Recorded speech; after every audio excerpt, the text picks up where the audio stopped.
চলে এসেছে ঈদুল আজহা, আর ঈদুল আজহা মানেই কুরবানি। তো তাই কুরবানি দেওয়ার জন্য এই তো হাটে চলে আসলো গরু কেনার জন্য। তো গরু কিনতে যে কত রকমের প্যারা।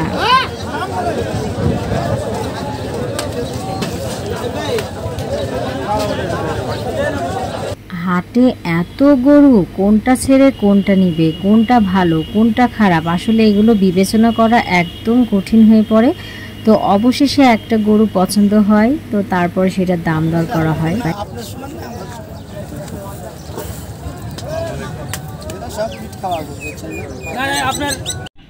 এই গরুটা পছন্দ হয়েছে, কিন্তু তারপরও দেখেন কতটা ঝামেলা হয়েছে।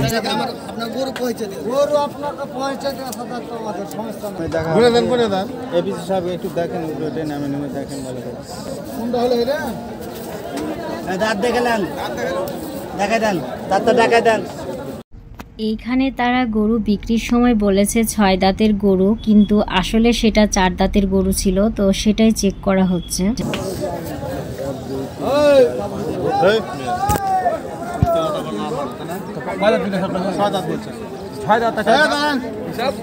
গরু কয় দাঁত বলছেন? 6 দাঁত বলছেন। 4 দাঁত।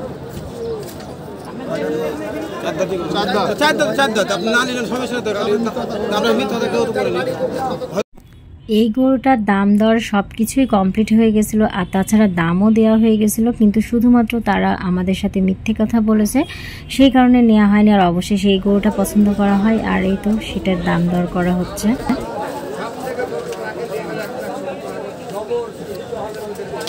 এইখানে গরু কেনার পর স্লিপ কেটে নিচ্ছে। আসলে একটা গরু কিনতে গেলেও কত রকমের ঝামেলা, কত নিয়ম কানুন, তাই না?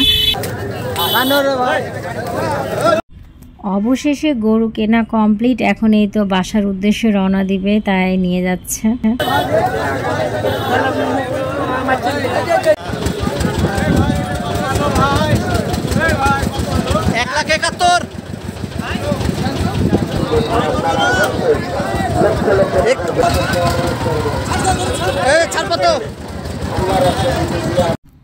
এদিকে আমচত্বর পার হতে মিন্টু আমাকে কল করে বলে যে তুমি ছাদে এসে দাঁড়াও, এখনই বাড়ির সামনে দিয়ে গরু নিয়ে যাব।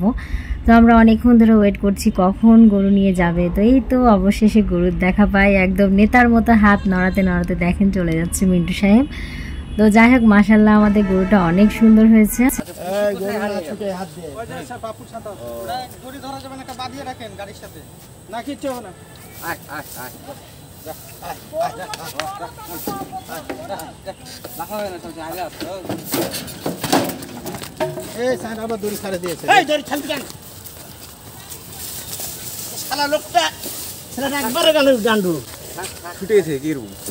ছুটে গেছে না, ছেড়ে দিয়েছো?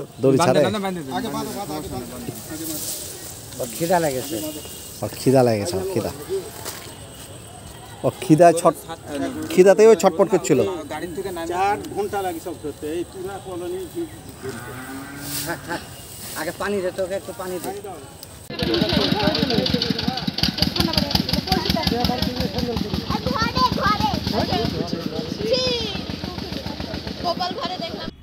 আমাদের গরুটা কেমন হয়েছে সবাই কমেন্ট করে জানাবেন। আমার কাছে তো মাশাআল্লাহ অনেক সুন্দর লাগছে। তো অবশ্যই জানাবেন যে কেমন হয়েছে। আল্লাহ হাফেজ।